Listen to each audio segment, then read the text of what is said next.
So நாம வந்து இன்றைக்கி என்ன பற்றி பார்க்க போகிறோம் அப்படின்னு பார்த்தீங்கன்னா டெட் மிஷின் ப்ரொடெக்ஷன் அப்படின்னா என்ன அப்படின்ற பற்றி பார்க்க போகிறோம் நண்பா. சரிங்களா? ஸோ புதுசாக யாராவது வியூவர்ஸ் நீங்கள் நம்ம சேனலை சப்ஸ்கிரைப் பண்ண மறந்துடாங்க. ஸோ இந்த மாதிரி உங்களுக்கு வந்து ரிலேஸ் அப்புறம் எலக்ட்ரிக்கல் ஃப்ளோ ப்ராக்டிக்கல் ரிலேட்டான வீடியோஸ் வந்து கண்டினியூஸாக உங்களுக்கு கிடச்சிட்டே இருக்கும். சரி வாங்க வந்து நம்ம வந்து இன்றைக்கி வந்து வீடியோக்குள்ளே போகலாம். ஸோ டெட் மிஷின் ப்ரொடெக்ஷன் அப்படின்னா என்ன அப்படின்ற பற்றி ஃபஸ்ட்டு தெரிஞ்சுக்கோங்க. என்னோட பர்பஸ் என்னன்னு பார்த்தீங்க அப்படின்னா வந்து இப்போ சப்போஸ் வந்து ஜென்ரேட்டர் வந்து ஆஃப் கண்டிஷனில் இருக்குது, இல்லை நார்மல் பொசிஷனில் இருக்குது. சரிங்களா? ஸோ நீங்கள் என்ன பண்ணுறீங்க, தெரியாதனமாக என்ன பண்ணுறீங்க அப்படின்னு பார்த்தீங்கன்னா ஸோ பிரேக்கர் வந்து க்ளோஸ் பண்ணிடுறீங்க. எது ஜென்ரேட்டர் பிரேக்கர், ஆனால் க்ளோஸ் ஆகாது, ஆனால் க்ளோஸ் பண்ணிடுறீங்க. க்ளோஸ் எப்படியோ நீங்கள் அங்கே உள்ள இண்டக்டன் ஷார்ட் காயில் ஷார்ட் ஆகியோ இல்லைனா வந்து ஏதோ ஷார்ட் ஆகி நமக்கு வந்து ஆயிடுது. ஸோ இந்த கண்டிஷனில் வந்து எப்படி வந்து நம்ம வந்து ஜென்ரேட்டர் ப்ரொடெக்ட் பண்ணுறது, அதுக்காக யூஸ் பண்ணுறதுலே தான் வந்து டெட் மிஷின் ப்ரொடெக்ஷன் அப்படின்ட்டு சொல்லுவாங்க.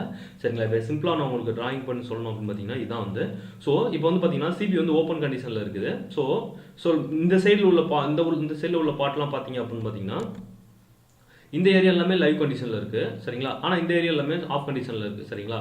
ஸோ இந்த இடத்துல வந்து பார்த்தீங்கன்னா ஸோ சப்போஸ் இந்த பிரேக்கர் வந்து க்ளோஸ் ஆயிடுச்சுன்னு வச்சுக்கோங்களேன்.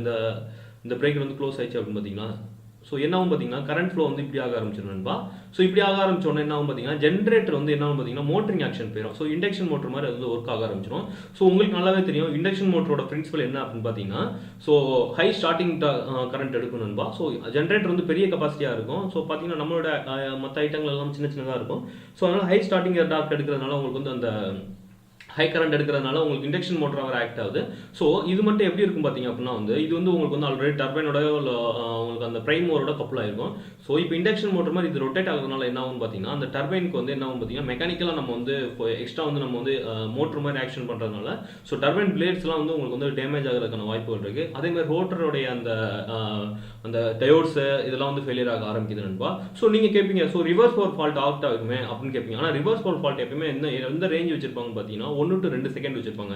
ஆனால் பார்த்தீங்கன்னா நமக்கு வந்து அந்த 1 to 2 செகண்டுக்குள்ள வந்து அதுக்குள்ள அந்த 3 செகண்ட் வச்சிருக்கோம்னா 3 செகண்ட் 2 செகண்டுக்குள்ள போனாலே வந்து என்ன ஆகும் பார்த்தீங்கன்னா ஃபுல்லாக எல்லாமே வந்து நமக்கு ஃபுல்லாக எல்லாமே ஆல்மோஸ்ட் வந்து டேமேஜ் ஆக வாய்ப்புகள் இருக்குன்பா. ஸோ அந்த நேரத்து கண்டிஷனில் வந்து ஃபாஸ்ட்டாக வந்து ஆப்ரேட் ஆகும்னு சொல்லிட்டு தான் வந்து என்ன பண்ணுவாங்கன்னு பார்த்தீங்கன்னா டெட் மிஷின் ப்ரொடெக்ஷன் அப்படின்னு சொல்லிட்டு இந்த ரிலே வந்து இம்ப்ளிமெண்ட் பண்ணியிருக்காங்க. ஸோ பெரும்பாலும் இந்த மாதிரி ரிலேக்கு வந்து காம்ப்ளெக்ஸ் ரிலே தான் யூஸ் பண்ணுவாங்க. காம்ப்ளெக்ஸ் ரிலே என்ன இல்லை காம்பினேஷன் ஆஃப் மல்டிபிள் ரிலேஸ் நிறைய ஃபங்க்ஷன் இருக்கும். அண்டர் வோல்டேஜ் ஓவர் வோல்டேஜ் எல்லாமே ரிலே இருக்கும். ஸோ அதனால தான் உங்களுக்கு அந்த இந்த மாதிரி மல்டிபிள் செட் ரிலே நீங்கள் பார்த்துருப்பீங்க நிறைய இடத்துல காம்ப்ளெக்ஸ் ரிலேன்னு எழுதியிருப்பாங்க. ஸோ காம்ப்ளெக்ஸ் ரிலேனா ஒன்றும் கிடையாது, மல்டிபிள் ரிலேஸை சேர்த்து தான் வந்து காம்ப்ளெக்ஸ் ரிலே. சரிங்களா? ஸோ அண்டர் வோல்டேஜ் இருக்கும், ஓவர் கரண்ட் இருக்கும். ஸோ அந்த மாதிரி குட்டி குட்டியாக சேர்த்து ஆனால் எல்லாத்துக்கும் என்னன்னு பார்த்தீங்கன்னா ஒரே ஃபீட்பேக் ஒரே ரெஃபரன்ஸ் ஃபீட்பேக்கில் ஒரே ரெஃபரன்ஸ் வோல்டேஜ்னா ஒரே மாதிரி ஒரே சிங்கிள் பாயிண்ட்ல கொடுத்தா அது மல்டிபிளா அதை எடுத்துக்கணும். ஸோ அதனால தான் அது அந்த நமக்கு வந்து அந்த மினிமைசேஷன் ஆஃப் அந்த உள்ள அந்த ரிலே பேனலுக்குள்ள வைக்கிற நமக்கு வந்து கொஞ்சம் குறைவாக இருக்கிறதுனால ஸோ அதனால தான் காம்ப்ளெக்ஸ் ரிலே யூஸ் பண்ணுவாங்கன்பா. ஸோ அது மாதிரி காசும் குறைவாக இருக்கும். ஸோ பார்த்தீங்க அப்படின்னா வந்து இப்போ இந்த ரிலே வந்து எப்படி வந்து இது வந்து பிரின்சிபல் ஒர்க் ஆகுது அப்படின்னு பார்த்தீங்க அப்படின்னா வந்து நமக்கு இண்டக்ஷன் மோட்டர் பிரின்சிபல் என்ன இருக்கும் பார்த்தீங்கன்னா வந்து ஃபர்ஸ்ட் ஸ்டார்டிங்கில் வந்து என்ன இருக்கும் பார்த்தீங்கன்னா கரண்ட் வந்து எவ்வளோ இருக்குன்னா அதிகமாக இருக்கும். ஸோ ரொம்ப அதிகமாக இருக்கும். அந்த இடத்துல வோல்டேஜ் என்ன இருக்குன்னு பார்த்தீங்கன்னா லோவாக இருக்கும், across the voltage. So complex இந்த நம்ம டெட் மிஷின் ப்ரொடெக்ஷன் அந்த ரிலே ஆப்ரேட் ஆகிறதுக்கு என்ன பண்ணுவாங்க அப்படின்னு பார்த்தீங்கன்னா எப்போ வந்து கரண்ட் வந்து அதிகமாக எடுத்து அதாவது சப்போஸ் இப்போ இன்ட்ரெஸ்ட் கரண்ட் 1.5 டைம்ஸ் இருக்குன்னு வச்சுக்கோங்களேன், வோல்டேஜ் வந்து ட்ராப் ஆகுது. ஸோ எப்போ ட்ராப் ஆகுது, ஸோ வோல்டேஜ் வந்து 85% வந்து ரேட்டட் வோல்டேஜோட ஜென்ரேட்டர் வோல்டேஜ் வந்து ட்ராப் ஆச்சு அப்படின்னு பார்த்தீங்க அப்படின்னா வந்து உங்களுக்கு வந்து அந்த டெட் மிஷின் ப்ரொடெக்ஷன் அப்படின்னு சொல்லி ரிலே வந்து ஆக்ட் ஆயிருந்தா.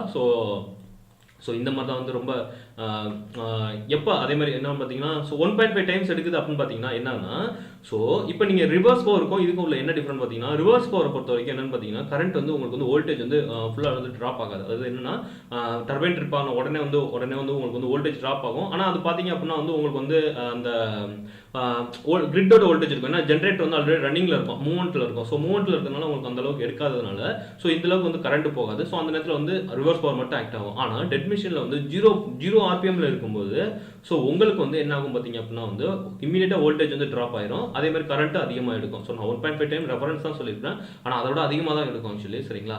ஸோ இந்த கண்டிஷனில் வந்து இந்த வேல்யூஸ் வந்து செட் பண்ணி இந்த வோல்டேஜையும் கரண்ட்டே வந்து சென்ஸ் பண்ணுற 2 எலமெண்ட் இருக்கும். ஒன்று வந்து எக்ஸாம்பிள் எடுத்தீங்கன்னு வச்சுக்கோங்களேன், ஒன்று வந்து வோல்டேஜ் வந்து அந்த சென்ஸ் பண்ணுற அண்டர் வோல்டேஜ் ப்ரொடெக்ஷன் இருக்கும், அப்புறம் வந்து ஓவர் கரண்ட் வந்து இருக்கணும்பா. ஸோ இந்த ரெண்டும் வந்து காம்பினேஷன் ஆகும்போது ஸோ அந்த ரிலே வந்து ஒர்க் ஆகும்.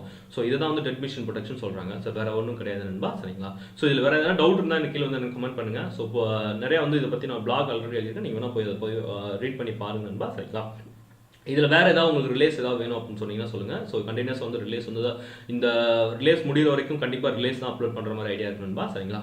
ஓகே நண்பா. ஸோ நம்ம அடுத்த ஒரு இதில் வந்து நம்ம வந்து சந்திக்கலாம். Bye bye. தேங்க்ஸ் ஃபார் வாட்சிங் நண்பா.